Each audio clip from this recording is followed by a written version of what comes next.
radiating confidence in me, 'cause I know just where I wanna be. No mistakes is defining me, 'cause living dark is such a tragedy. Every Monday we're sharing with you our healing journey, living authentically with melody and harmony. Hello and welcome to Rhythm and Purpose, the podcast where we, two sisters, learn to navigate the world in an alternative way. I'm Melody. And I'm Ori.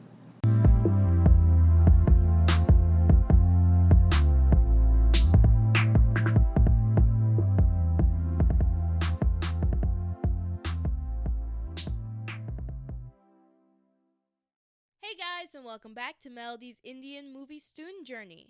I am learning Hindi and Telugu right now to understand the movies I'm watching without relying solely on subtitles, with the ultimate dream of hopefully joining an Indian dance group called Not Chicago. Now, I have to recommend one of the movies I watched called Dawn. But you might notice that there's actually two famous movies called Dawn. One made in 1978 and a remake made in 2006, a year before I was born. And I was having a little bit of a hard time figuring out which one to highlight, but I finally decided to highlight the 1978 movie. The 1978 classic stars Amitabh Bachchan.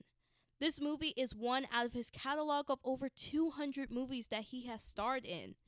This movie, he plays a Don, a badass wanted criminal who dies during a showdown with Officer Silva. Instead of the officer being like, hey guys, I accidentally killed the guy we low-key needed, he instead hides it and secretly replaces him with a literal lookalike. The fact that this lookalike is not at all related to the Don, and the officer just happened to find him, is just hilarious. But anyway, this lookalike, named Vijay, who Amitabh Bachchan also plays, is tasked to infiltrate this dangerous gang. This dude just got off of performing an amazing dance number that he barely got paid for and is now forced to be a literal gang leader. I love this movie because of how Amitabh Bachchan handled playing double roles. The level of talent it takes to have the audience see different personalities in the same body without doing crazy tricks to morph the actual physical features is awesome. And that's why I really love this movie, and I hope you guys enjoy the movie as well. But that's it for Melody's Indian movie student journey.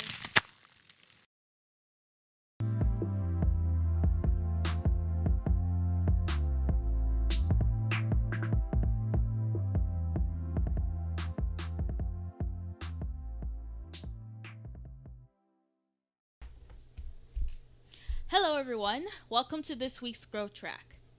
I wanted to take a step back this week. I was originally planning on doing the vision board and diving into the choices I made with that and how it differs from the original one.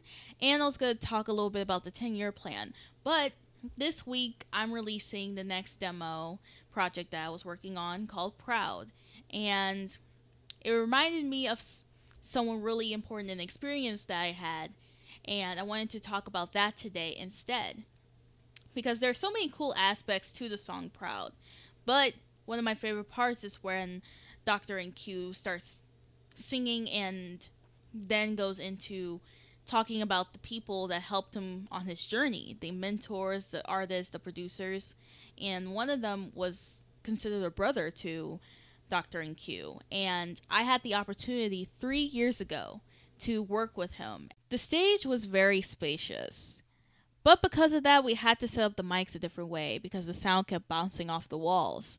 And in order for the presenter to be heard clearly and be understood, we had to really change how we set up the space to provide that.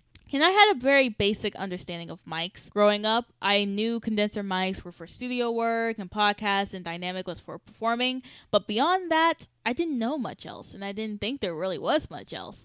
But it is a lot more things you need to consider when using mics, like mic placement and gain structure and voice effects, and how not only does those things affect the sound quality, but how they can also affect the presence and energy of the overall performance. No, I completely see how he was explaining that stuff to you, because as a listener, just listening to you guys sound and testing out like different sounds and stuff, I heard at first the sounds were kind of like bouncing at you more than just being in the space with you. So him explaining that stuff to you and seeing him in real time like fix and tinker really was like such a cool experience just as like a listener. Yeah, absolutely. And I also learned while spending time with the engineer that not all speakers, not all mics are created equal. I can't just use any speaker or any mic to get the sound that I want. And I also learned how to really navigate the sea of cables that you naturally have from using the mics and speakers, and watching that in real time and seeing how he was able to almost fit it together like a puzzle was really cool. And mainly it was also just a great experience as an aspiring singer and producer myself, on the ways that I can do this myself, how I can run my own shows with this knowledge that I was able to get from that experience. And of course, it showed up later as well when I was working on Proud. Having NQs stand in certain positions, not only did it help with, of course, peaking, but it also gave certain voices more of a fuller, more rounded dynamic. So it was really awesome spending the time with this producer, seeing in real time how in this church, which is, for my audio listeners out there, has high ceilings, high semi ceilings, a large like hardwood floor that spanned for like miles, and a bar like type platform stage that wasn't like a theater box stage. It was really made for these kind of intimate small performances. But even with such a small space, we made it feel so big with all the ways that we intentionally set up the sound, so it felt like you were in like Coachella. Ah, yes. I Even though definitely felt it like was that. Yes, even though it was such a big small space. Yeah. No, and definitely seeing how you're taking that knowledge from that producer and helping me even understanding where I should be standing in order to record vocals for our songs that we're working on was really cool as well, because I also don't really know a lot about mics. So having you also explain that to me after you learned it from a professional producer was really cool, and I really did like how you were helping me. Yeah. So this is the type of experience that I am glad that I got to experience. I'm very grateful for the opportunity, and with Prowl specifically, I'm glad that I was able to work with someone who was close with Dr. NQ, and I was able to bring in that song his vision to life, because it was also really awesome working with someone who is actively working in the spaces that I want to work in. And it's just a blessing to have had the knowledge that I wouldn't have gotten for a decent bit otherwise. Yeah. Detailing all the decisions I made. You'll be able to stream the demo directly on neafored.com. And lastly, check out our podcast site, olimayuarts.com. If you haven't already, hit that subscribe button so you never miss when we drop. Thank you guys for listening and learning along us for this week's episode of Rhythm and Purpose. Stick around at the end for a quick sneak peek of the mix.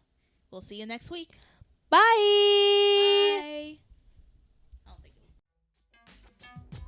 Yeah.